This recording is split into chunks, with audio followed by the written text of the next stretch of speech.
Sabi nila hindi daw ito issue ng expander, pero bakit 2025 na meron pa rin mga expander na nilalabas na ganito pa rin ang problema. Nakalagay mismo sa owner's manual ng expander na speed sensing automatic central door lock na kapag ka na-reach niya ang 15 kilometers per hour na speed, automatic na maglalak ang mga pinto, at in case naman na mag-crash ang inyong sasakyan, automatically mag-a-unlock ang mga pinto. Pero mula 2019 hanggang 2025 model hindi pa rin naman gumagana ang feature na yan. Kaya nga yung mga owners ng expander pumupunta pa sa mga kagaya ko para magpa-program ng e-tax coding na yan. Dito ginagawa namin is ine-enable namin or pinoprogram namin yung e-tax ng sasakyan para gumana yung automatic door lock and unlock na nakalagay naman sa inyong mga owner's manual. Bukod sa automatic door lock and unlock, meron pa tayong ibang features na pwedeng i-enable kagaya ng reverse horn, magkakaroon ng beeping sound kapag nagre-reverse ka, horn chip, bumubusina kapag twice mong pinindot ang lock sa remote, welcome home light tsaka coming home light kung saan pag unlock mo gamit ang remote, iilaw na ang DRL at taillight ng sasakyan, at marami pang ibang function ang pwede mong ipa-enable, pero optional na lang yung kasi yung pinaka-importante naman dyan, yung auto lock, diba?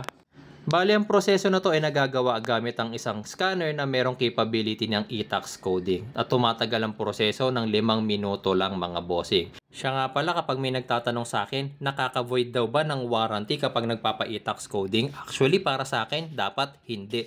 Kasi ine-enable lang naman natin yung mga features na dapat naka-enable na, pero pagkabili ninyo, hindi pa. Ang problema pa, kapag sa kasa ninyo pinagawa ang gantong klase ng e-tax coding, ang sasabihin nila sa inyo, hindi daw yan gumagana or hindi nila alam yung ganyang proseso.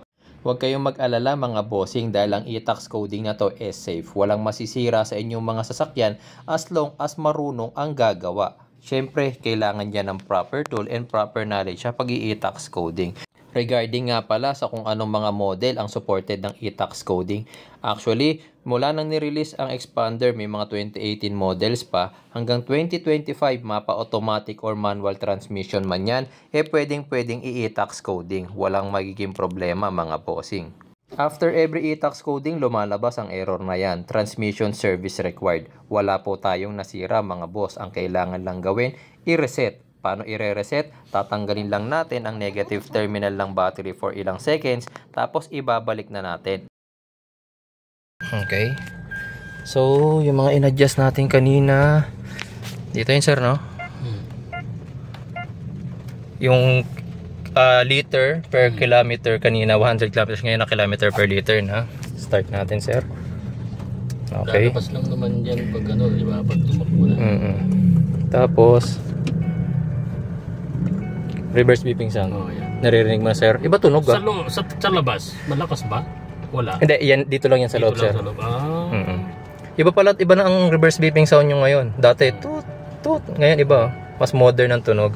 Tapos, labas tayo sir, para makita mo yung ibang dinagdag natin. Ito sir, kapag nagdo-double lock ka, naririnig mo sir? Ay, yung dito sa ilaw na wala. Ayan sir, yung sinasabi ko sa'yo sir.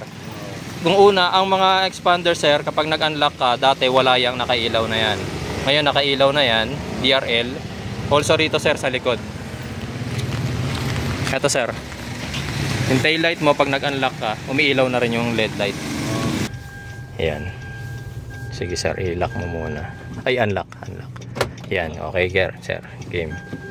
So ngayon titestingin natin yung unlock ni sir. Alam ko sir 15 kph, 15 or 20. Ayun, 15 kph mga bossing. 2025 model expander cross, pwede na. So dito sa test drive natin nakita na ng ating client na nag-auto lock na yung kanyang pinto. Para sa mga expander users dyan na meron pang gantong problema mga boss, nag-i-tax coding po tayo sa halagang 2,500 pesos. Mag-message lang po sa page yung mga interesado.